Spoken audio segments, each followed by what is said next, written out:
Hello friends, welcome to legal हॉलिक्स।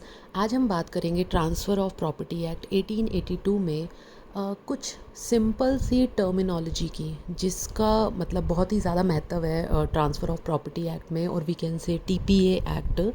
तो वो term क्या है बेसिकली, एक तो हम बात करेंगे प्रॉपर्टी की और फिर एक छोटा सा इंट्रोडक्शन देंगे ट्रांसफ़र का। तो प्रॉपर्टी से स्टार्ट करते हैं। बेसिकली प्रॉपर्टी होता क्या है? It's a combination of material thing plus right और interest, or we can also say right in that material thing is a property. This is the definition of property, we can say.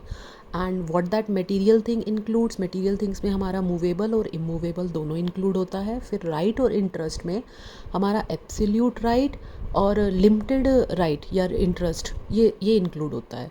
अब हम बात करते हैं एक एक करके। Movable का क्या मतलब हुआ? That can change the place. और इमूवेबल प्रॉपर्टी, बहुत ही कॉमन सेंस की बात है कि इमूवेबल चीज़ वो होती है जिसको हम प्लेस चेंज नहीं कर सकते। That can not change the place would be a immovable property.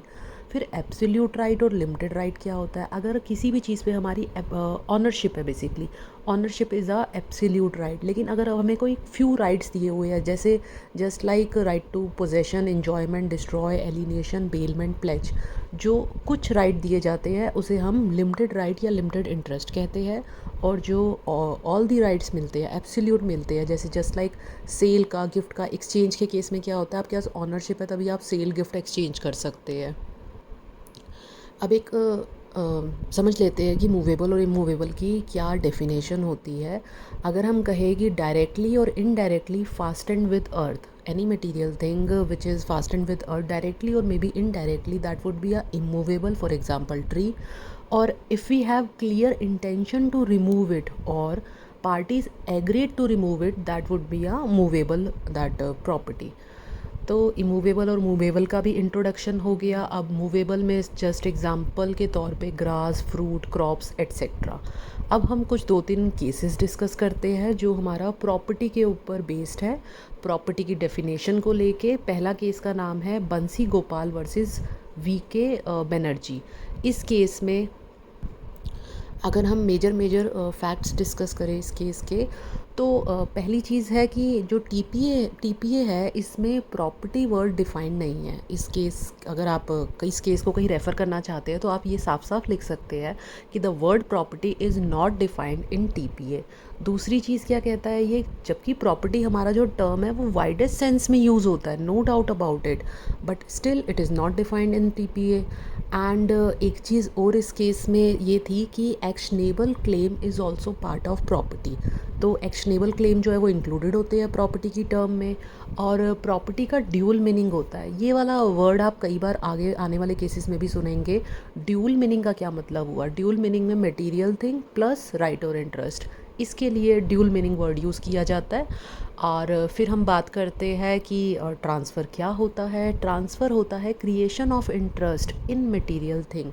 अगर मटेरियल थिंग और राइट इंटरेस्ट के कॉम्बिनेशन से जो बनेगा वो प्रॉपर्टी हो जाता है। और जब हम उसको क्रिएशन ऑफ इंटरेस्ट कर देते हैं, किसी को क्रिएशन किए जा रहे हैं, जब तक वो क्रिएशन ऑफ इंटरेस्ट वर्ड आएगा इन दैट मटेरियल थिंग, तो उसका मीनिंग हो जाता है ट्रांसफ़र, कि हम उस चीज़ को ट्रांसफ़र करना चाह रहे हैं, तभी हम क्रिएशन ऑफ इंटरेस्ट कर रहे हैं। फिर अगले केस की बात करते हैं। इसका नाम है इंदर सेन वर्सेस नौबित सेन। ये इलाहाबाद हाई कोर्ट की जजमेंट है। अब इसमें प्रॉपर्टी की डेफिनेशन में प्रॉपर्टी इंक्लूड्स टेंजिबल, इंटेंजिबल।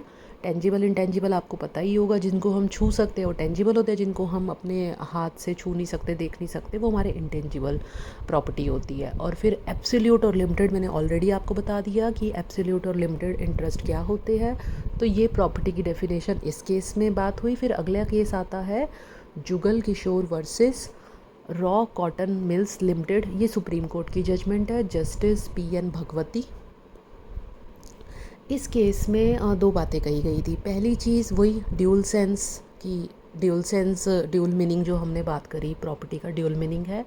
और दूसरी इसमें बात की गई कि एग्जिस्टिंग प्रॉपर्टी पे जो ट्रांसफ़र ऑफ प्रॉपर्टी एक्ट है वो हमारा एग्जिस्टिंग प्रॉपर्टी पे लगता है, नॉट ऑन फ्यूचर प्रॉपर्टी।